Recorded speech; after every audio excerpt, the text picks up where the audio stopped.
The Huawei MediaPad M5 Lite 10 is the new middle-class tablet with a 10.1-inch Full HD display and a fast octa-core processor. Starting at €299, it also features 4 speakers, a fingerprint scanner and an optional pen. But is it really a good tablet? I'm NJ for mynexttablet.com and this is my Huawei MediaPad M5 Lite 10 review.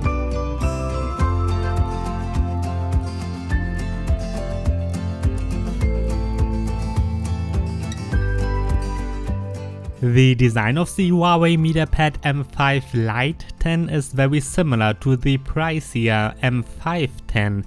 Like with its premium brother, it features a full metal body and feels very high-end. While it is not super thin at 7.7mm, the weight of 475 grams is alright.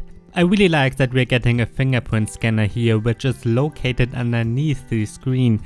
The predecessor had one already, and it is great that we get one again, because it's not that common in this price range. Thanks to the fingerprint reader, you can unlock the tablet fast and securely, but also use built-in gestures. With those gestures, you can replace the home, back and recent apps buttons. On the sides, we get a USB-C port, which you can use to charge the tablet and connect accessories.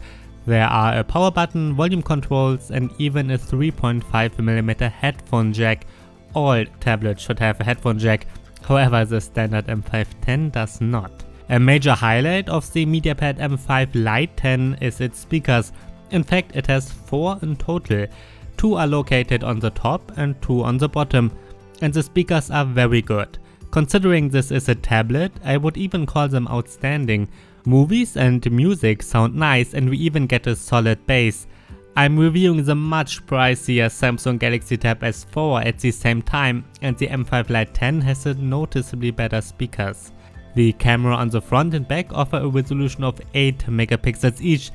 Sadly, the quality is a bit disappointing. Sure, they are usable for video chats, but kind of bad for taking nice pictures. Especially compared to smartphone cameras, videos look kind of blurry.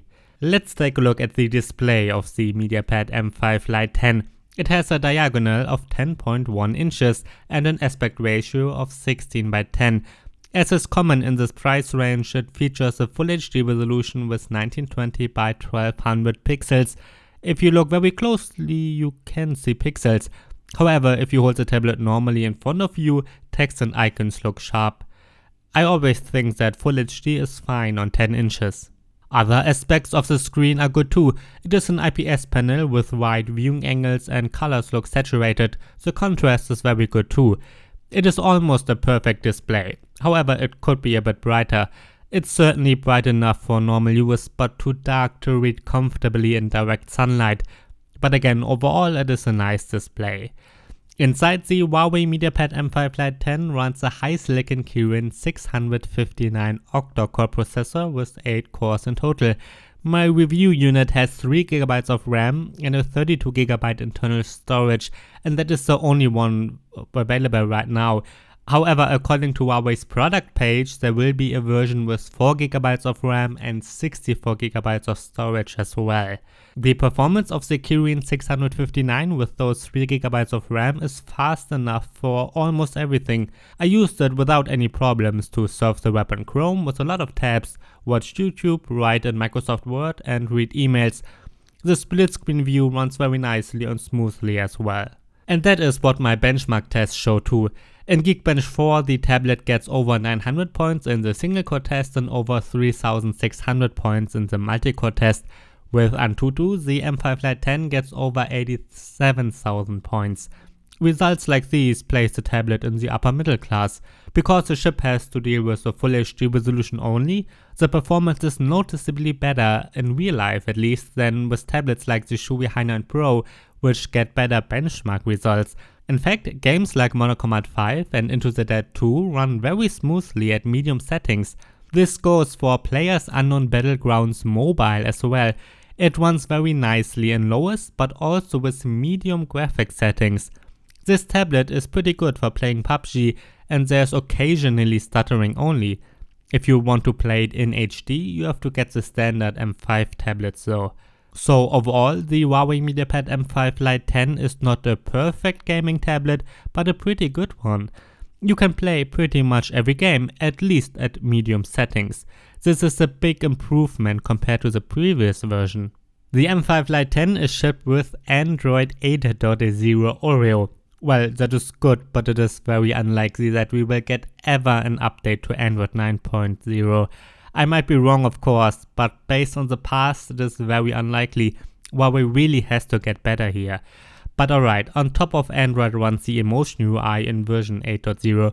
It is exactly the same interface we got with previous tablets from Huawei, and even their smartphones have almost the same UI and features. For my taste, the UI is a bit overloaded though. As usual, we don't get an app drawer out of the box, but you can activate it in the settings. I also am not a big fan of the pre-installed SwiftKey keyboard on tablets, but again, you can just replace it. You have to activate those gestures for the fingerprint scanner in the settings too. Well, as you can see, there really is a lot to customize here. My advice with Huawei tablets is always to go through all the settings once. Chances are that if you don't like something, you can probably change it in the settings. In addition to that, there are also a lot of pre-installed apps, by the way. You can uninstall a lot of them, but not all. So I think Android 8.0 Oreo and the Emotion UI are fine, but not perfect. Personally, I prefer vanilla Android or the UI from Samsung or Lenovo. But as I said, you can customize a lot here anyways. At least everything runs smoothly.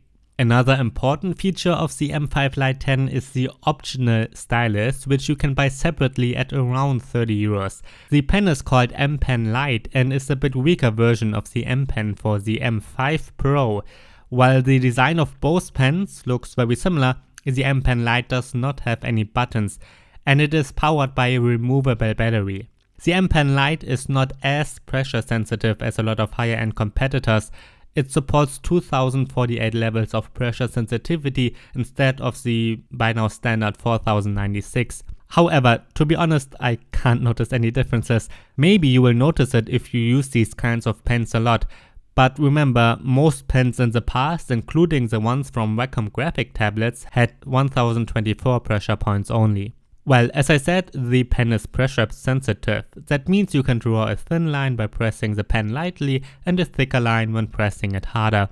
I'm reviewing the Galaxy Tab S4 with the S Pen right now, as I said, and compared to that one, I noticed one major difference.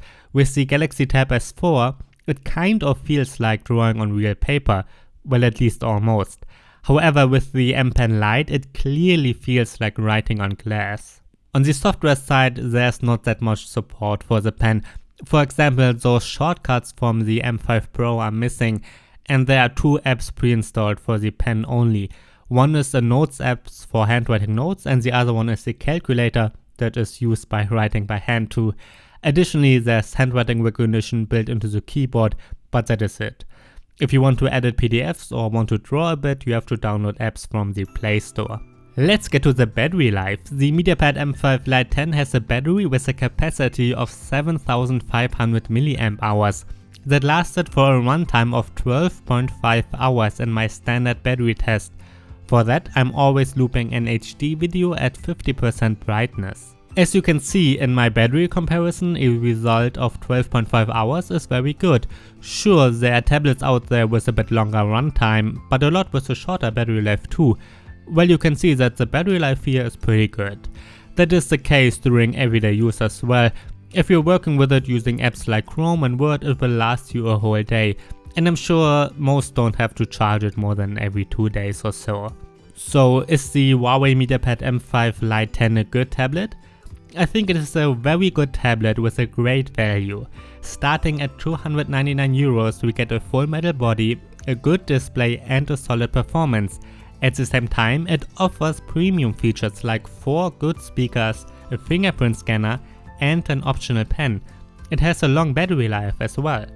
I think the MediaPad M5 Lite 10 is a great tablet for its price, and I don't think that most people have to spend much more money on a pricier Android tablet. However, let's take a look at a couple of alternatives. A direct competitor is the Samsung Galaxy Tab A 10.5, which is just a bit pricier. It features a full HD display and 4 speakers as well, but it has a full plastic body, no fingerprint reader, and the 4 speakers are a bit weaker. The performance is not as good either.